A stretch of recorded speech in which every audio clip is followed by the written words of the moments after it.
Hello दोस्तों, आज हम मैनेजमेंट में थ्योरी ऑफ सोल्जरिंग के बारे में चर्चा करेंगे। दोस्तों, ये जो थ्योरी ऑफ सोल्जरिंग है, इसका प्रतिपादन F.W. टेलर ने किया था।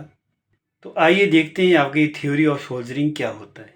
दोस्तों, ये जो थ्योरी ऑफ सोल्जरिंग है, अब इसमें एक सोल्जरिंग वर्ड है, ये आपका किससे बना हुआ है? सोल्जर से।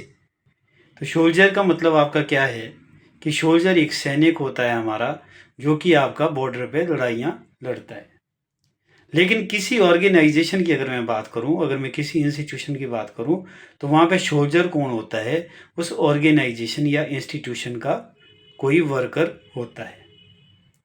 तो थ्योरी ऑफ सोल्जरिंग में हमारे को दो तरह की सोल्जरिंग का पता चलता है। एक होता है हमारा नेचुरल सोल्जरिंग और दूसरा होता है हमारा सिस्टेमेटिक सोल्जरिंग। अभी नेचुरल सोल्जरिंग क्या होता है? नेचुरल सोल्जरिंग का मतलब है कि अगर मैं टेलर के मुताबिक बात करूं कि कोई भी जो व्यक्ति है, कोई भी जो वर्कर है, वो स्वभाव से लेजी होता है और अपने काम के प्रति इंडिफरेंट होता है, अर्थात वो अपने काम में किसी भी तरह का इंटरेस्ट नहीं लेता है। और अगर हमने उससे काम करवाना है तो उसके लिए हमें क्या करना पड़ेगा? एक एक्सटर्नल प्रेशर उसके ऊपर डालना पड़ेगा और तभी वो उस अपने काम को गंभीरता से करेगा। अगर हम नेचुरल वे में देखें तो वो नहीं करेगा, क्योंकि स्वभाव से तो लेजी है, अपने काम के प्रति इंडिफरेंट है। दूसरा इसमें हमारे को क्या पता चलता है? Systematic soldiering. सिस्टेमेटिक सोल्जरिंग का मतलब क्या हो गया? जब कोई व्यक्ति क्या करता है, अब किसी ऑर्गेनाइजेशन को ज्वाइन करता है एज ए वर्कर या एम्प्लॉय, तो वो इसलिए भी काम नहीं करता है क्योंकि उस ऑर्गेनाइजेशन में क्या होता है?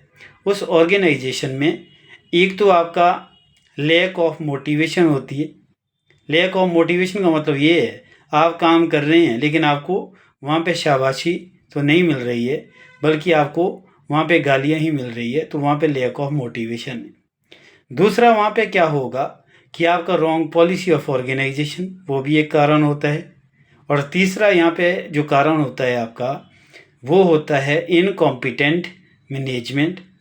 और चौथा जो कारण हमारे को यहाँ देखने को मिलता है कि हमारे जो वर्कर्स होते हैं उनको काफ़ी कम वेतन मिलता है, उनको कोई भी इंसेंटिव या किसी प्रकार की प्रमोशन नहीं मिलती है। तो इन कारणों से भी कोई जो वर्कर है वो एक ऑर्गेनाइजेशन में काम नहीं करता है। ठीक है, तो ये आपका क्या हो जाएगा? ये हो जाएगा आपका सिस्टेमेटिक सोल्जरिंग। ठीक है, तो यहाँ हमारे को इस तरीके से थ्योरी ऑफ सोल्जरिंग की जानकारी